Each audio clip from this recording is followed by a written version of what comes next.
This episode is brought to you by Kia's first three-row, all-electric SUV, the Kia EV9, with available all-wheel drive and seating for up to 7 adults, with 0 to 60 speed that thrills you 1 minute and available lounge seats that unwind you the next. Visit kia.com/EV9 to learn more. Ask your Kia dealer for availability. No system, no matter how advanced, can compensate for all driver error and or driving conditions. Always drive safely.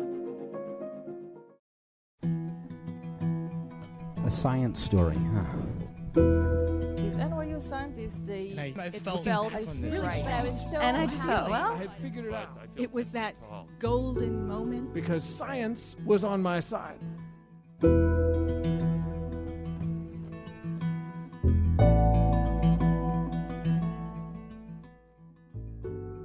Hey everyone, I'm Ben Lilly, and welcome to the Story Collider, where we bring you true stories of how science has affected people's lives. This week's story is from Justin Werfel. The story was recorded in June 2013 at Johnny D's in Somerville, Massachusetts. The theme of the night was The Science I Never Expected.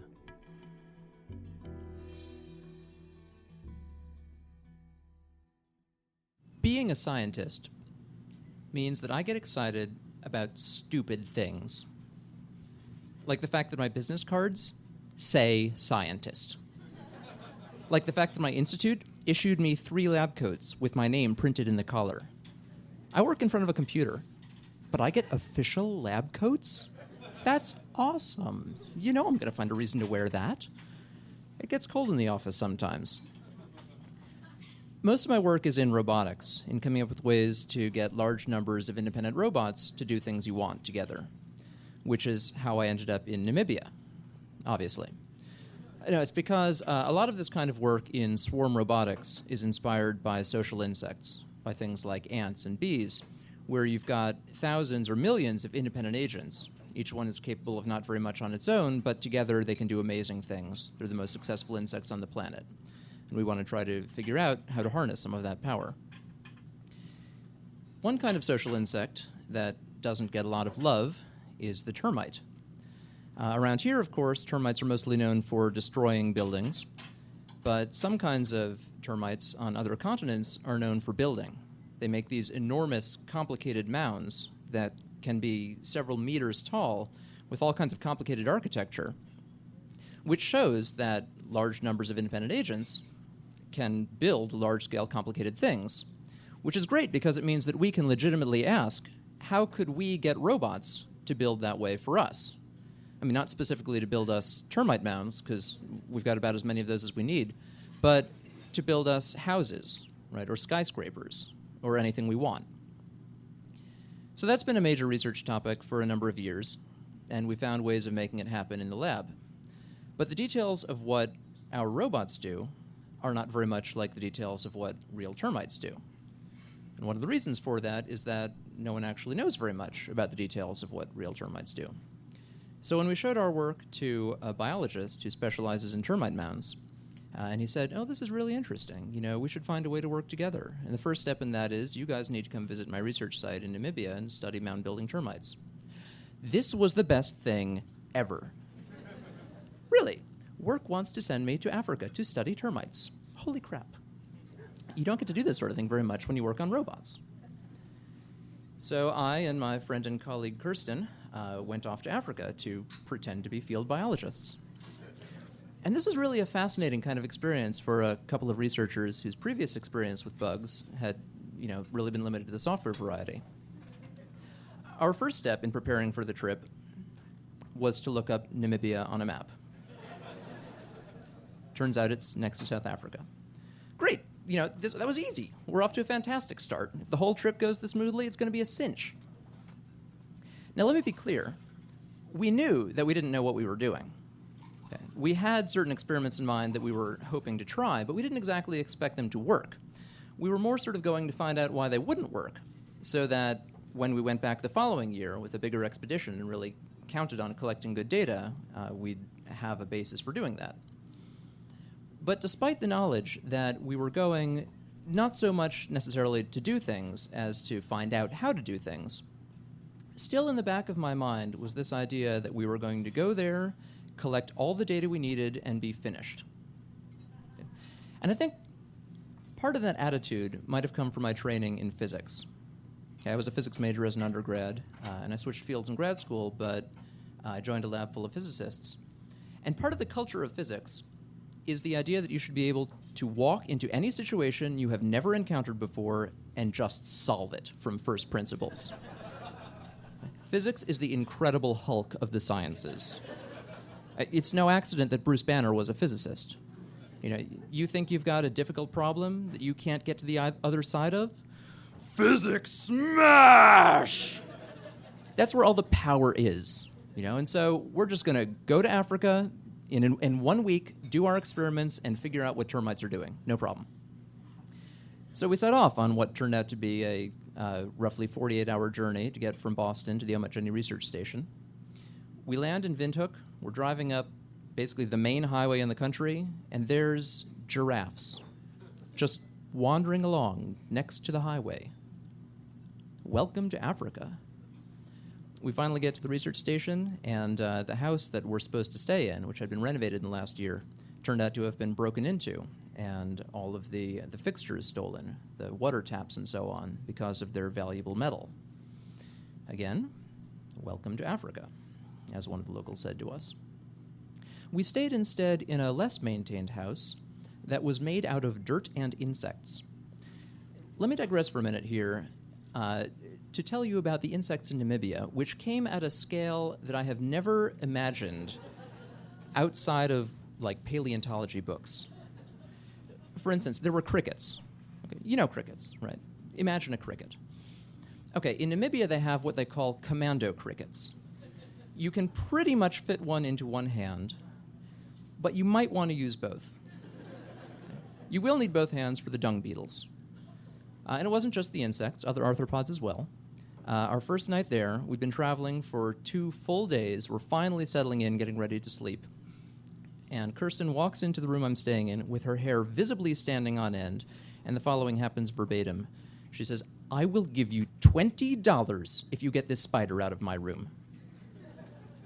And I pick up my boot and I follow her going, "Oh my God, I am so tired. I know you don't like spiders. This is..." Oh. I'm not sure this boot is going to be big enough. So we got some questionably restful sleep and settled in the next morning to our daily routine. We'd go out and set termite traps, bring them back to the lab, aka living room, and sort them out into dishes, petri dishes, put them into different experimental conditions, and record what they do. Simple. I mean, for a physicist. You know, first assume a spherical termite.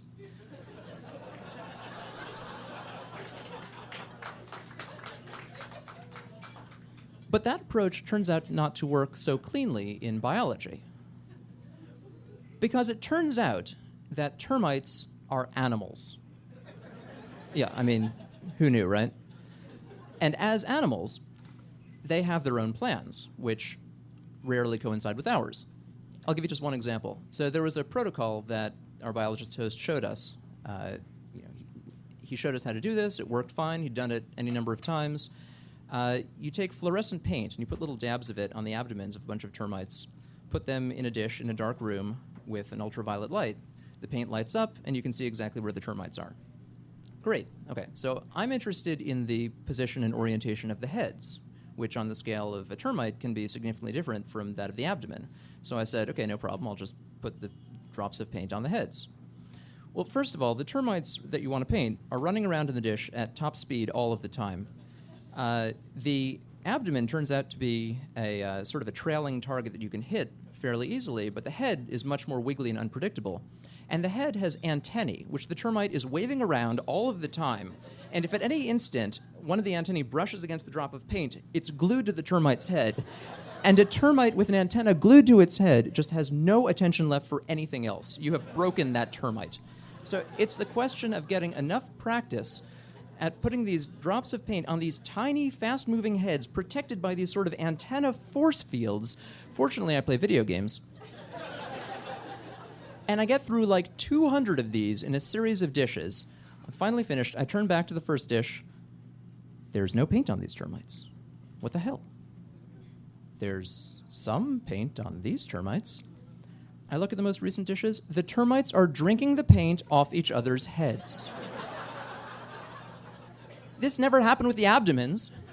It turns out termites love drinking paint off each other's heads. I tell you what, physics is not prepared to predict that. Why puny termites not obey Hulk? In neuroscience, there's a term for experimental subjects that are awake and going about their business. These are called behaving animals. Because biologists apparently have a finely honed sense of irony. I might have chosen a different adjective. So this sort of thing kept happening, right? And it was never exactly surprising that these things happened, but each of them was unexpected, right? Which again is why we were there. We were there to refine our expectations. Which meant that in a staggering feat of intellectual judo, every time one of these experiments failed, it was a success. Because we're there to learn, and that's what we're doing. We're learning that termites can teleport through solid petri dishes to escape. We're learning that puff adders, Africa's most dangerous snake, roam the farm freely. We're learning that termites bite hard enough to draw blood, which incidentally means that now every full moon, Kirsten and I get an irresistible craving for wood and fluorescent paint. We're learning. The whole thing is this experience of exploration, which is really the thing that got us into science in the first place. It's one evening at the end of the trip. Kirsten and I have taken off a couple days at the end for tourism.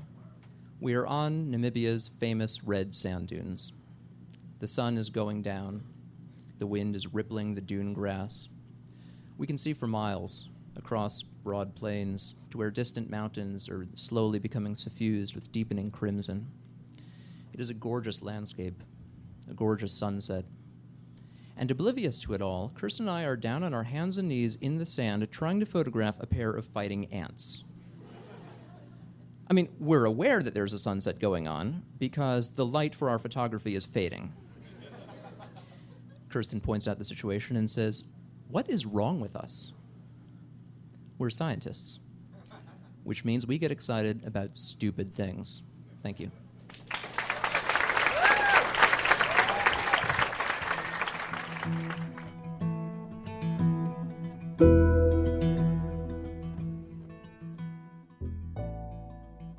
That was Justin Werfel.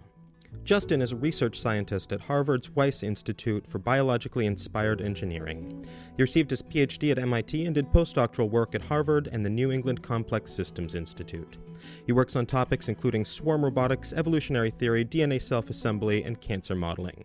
He's a 2-time Mass Mouth Big Mouth Off finalist and Audience Choice winner. This event was produced in part with the Cambridge Science Festival 2013. For more science stories, take a look at storycollider.org, where we have archives of the podcast and upcoming events. The next shows are June 18th in New York City, that's this Tuesday, and June 25th in London. The Story Collider is produced by me, Brian Wecht, Aaron Barker, and Ari Daniel Shapiro. The podcast is produced by Rose Eveleth. Additional help from Brooke Williams, Lena Groger, and Justin D'Ambrosio. The theme music is by Ghost. Special thanks to Johnny Dees for hosting the show, to the Cambridge Science Festival for being a wonderful series of events, and to termites for being awesome and gross, like so much of nature. Thanks for listening.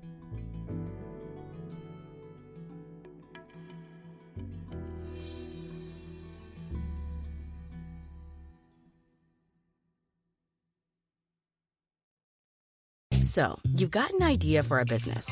The store of your dreams. There's just one thing to figure out.